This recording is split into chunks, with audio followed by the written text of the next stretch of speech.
One second with जाप में आप सभी के स्वागत है। और आज मौका मिला है प्रभु के चरणों में हाजिरी लगाने का। आज आए हुए हैं भोपाल ज़िले के, भोपाल शहर के सीहोर ज़िले में कुब्रेश्वर धाम मंदिर में। और किस प्रकार से क्या नज़ारा है, ये प्यारी सी शिला है जिसकी पूजा सालों साल से लोग करते आ रहे हैं। और ऐसा मानते हैं कि यहाँ पे विश्वास है, किस प्रकार से बड़े ही आस्था और विश्वास के साथ में बाबा के चरणों में हाजिरी लगाने के लिए रोज से दूर दराज से लोग यहाँ पर आए हुए श्रद्धालु कितनी मन्नतें मांगते हैं और किस प्रकार से अपनी अपनी परेशानियों को बाबा के चरणों में अर्पित करते हैं और बाबा इनकी मुरादें को पूरी करते हैं। तो किस प्रकार से आइए, आज मौका मिला है। पिछले अध्याय में 50-49 दोहे तक के हम लोगों ने इसको किया था। अब आगे चलते हैं 50वें दोहे में और किस प्रकार से आगे क्या क्या होता है। तुम प्रभु तुम्हार कुलगुर जलधि कहे उपाय विचार और बिनु प्रयास सागर तरिहे सकल भाल कपिधार। अर्थात हे प्रभु, समुद्र आपके कुल में बड़े हैं, वे विचार कर उपाय बतला देंगे, तब रीछ और वानरों की सारी सेना बिना ही परिश्रम के समुद्र के उस पार चली जाएगी। ऐसा विभीषण जी श्री राम जी को बताते हैं और किस प्रकार से कहते हैं। सखा कही तुम नीक उपाय करिए दैव जो होय सहाय, मंत्र लक्ष्मण मन भावा राम बचन सुने अति सुख पावा।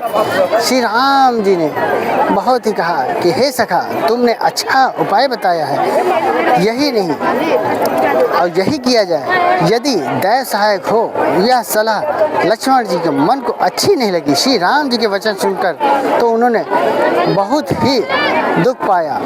ऐसा श्री लक्ष्मण जी कहते हैं। नाथ दैव कर गमन भरोसा, सोसिए सिंधु करिए मन रोसा, कादर मन कहो एक धारा दैव दैव आलसी पुकारा। लक्ष्मण जी ने कहा, हे नाथ, दैव का कौन भरोसा, मन में क्रोध कीजिए, ले आइए और समुद्र को सुखा डालिए। यह देव को काया के मन का एक आधार तसल्ली देने का उपाय है। आलसी लोग ही दया दया पुकारते हैं, ऐसा लक्ष्मण जी कहते हैं। और किस प्रकार से लक्ष्मण जी आगे क्या क्या कहते हैं। सुनत बिहसी बोले रघुवीरा, ऐसे ही करब धरहु मन धीरा, हस कही प्रभु अनुज ही समझाई, सिंधु समीप गए रघुराही। यह सुनकर श्री रघुवीर हंसकर बोले, ऐसा ही करेंगे, मन में धीरे रखो। ऐसा कहकर छोटे भाई को समझाकर प्रभु श्री रघुनाथ जी समुद्र के तट के समीप गए और प्रथम प्रणाम कीन सिरुनाई, बैठे पुनि तट डर डसाई। जब ही विभीषण प्रभु पही आए, पाछे रावण दूत पठाए। उन्होंने पहले सिर नवाकर प्रणाम किया, फिर किनारे पर कुछ बिछाकर बैठ गए और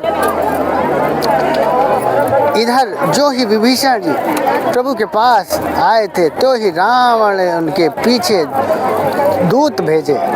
और जब दूत भेजे तो सकल चरित तिन देखे, धरे कपट कपि देहे, प्रभु गुण हृदय सराहे, सन्नगत परने हैं। कपट से वानर का शरीर धारण कर उन्होंने सब लीलाएं देखी।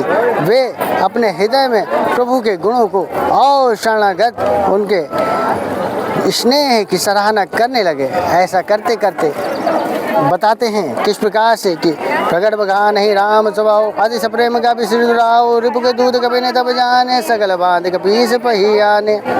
ऐसा कहते हैं।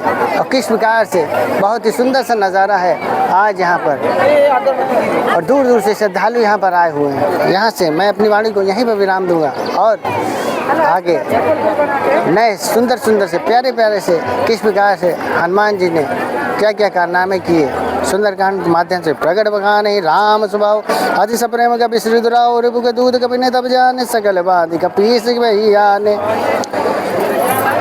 फिर से प्रकट रूप में अत्यंत प्रेम और साथ श्री राम जी के स्वभाव को बड़ाई करने लगे और उन्होंने दुराव कपट वेश भूल धारण करके सब वानरों को जाना और कि शत्रु के दूत है, और वे उन सब को सुग्रीव के पास ले आए।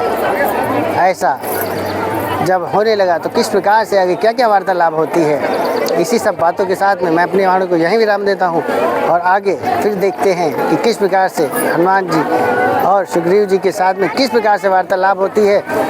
तब तक लिए चैनल को लाइक करें, सब्सक्राइब करें और यूँ ही सदा अपने इस तरह से प्यार बना रखें। और श्री शिवाय नमस्तुभ्यम, श्री शिवाय नमस्तुभ्यम, श्री शिवाय नमस्तुभ्यम।